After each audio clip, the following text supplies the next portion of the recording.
Lo tau gak sih, timun kalau dibelah dua tuh bentuknya suka gak simetris gitu. Kadang satu lebih tebel, kadang satu lebih tipis.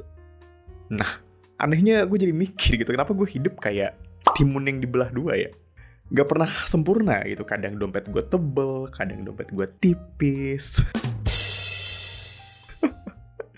Tapi gue baru tahu gitu, ternyata ada filosofinya anjir buat hal-hal kayak gini tuh. Orang Jepang nyebutnya wabi-sabi. Sebelumnya gue sama sekali nggak tahu apa itu wabi-sabi.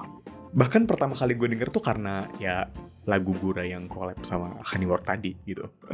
Tapi baru belakangan ini gue nemu lagi istilah itu di sebuah buku yang lagi gue baca. Dan ternyata ya wabi-sabi itu gak ada hubungannya sama sekali gitu sama wasabi kayak yang gue pikir sebelumnya.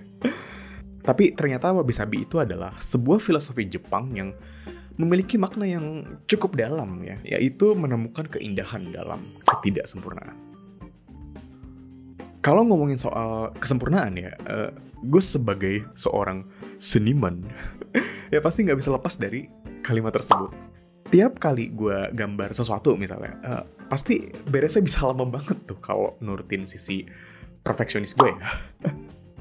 Apalagi gue tumbuh di keluarga yang cukup menjunjung tinggi kesempurnaan gitu. Dan ya nggak peduli sama prosesnya gitu. Jadi dari kecil gue udah terbiasa berpikir kalau ya hasil nggak sesuai standar gitu ya berarti gue gagal gitu. Dan ya jadinya malah kecewa berat sama diri gue sendiri. Dan ya jadi karena itu juga gue jadi sering nanya gitu ke diri sendiri, nih gue ngapain sih anjir? Dan ya jujur aja perasaan itu kadang masih suka ke bawah sih sampai sekarang ya. Gak peduli seberapa keras gue coba menyingkirkannya gitu.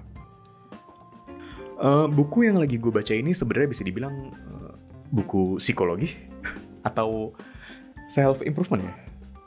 Ya gitulah, pokoknya ini buku ditulis oleh Dr. Andreas Kurniawan alias buku lanjutan dari salah satu buku yang pernah gue bahas sedikit kalau nggak salah, yaitu yang soal pria yang melalui duka dengan mencuci piring. Isi bukunya sebenarnya bahas soal apa bang? Kurang lebih isi bukunya itu soal penerimaan diri karakternya lewat ketidaksempurnaan gitu.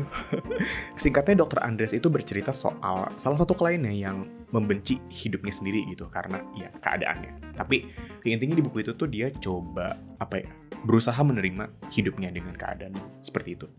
Tapi ini beda konteks ya sama yang buku Seporsi Mie Ayam Sebelum Mati itu yang sempat gue bahas juga. Tapi konteksnya sama sih kayak soal penerimaan diri. Dan soal ini lebih lengkapnya mungkin bakal gue ceritain di video lain ya.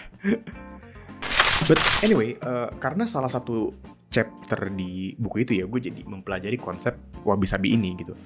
Dan di sana tuh Dr. Andreas pakai salah satu contoh yang paling tepat lah ya, analoginya menurut gue, yaitu situasi bersih-bersih.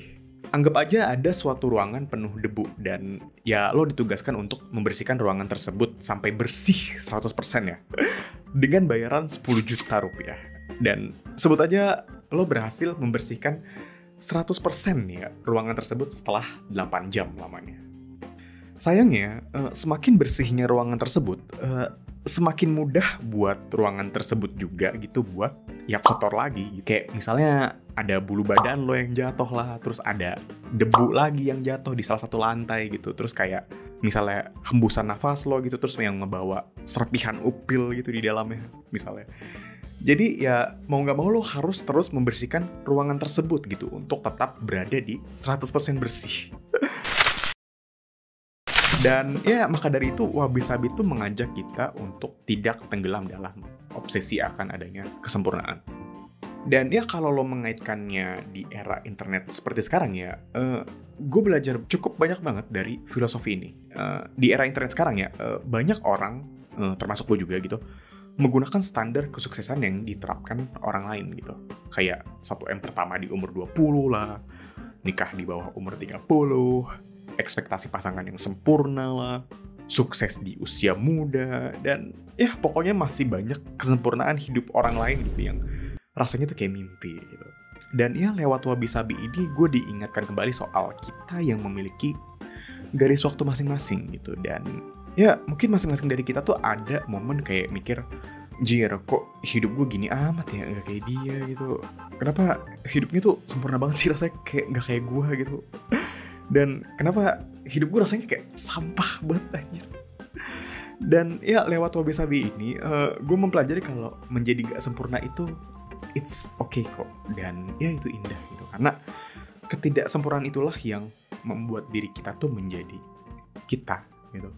Dan ya setelah beres baca bukunya dan bab penutupnya itu soal wabi-sabi, gue tahu hidup gue itu gak sempurna. Tapi gue bersyukur sama hidup gue saat ini.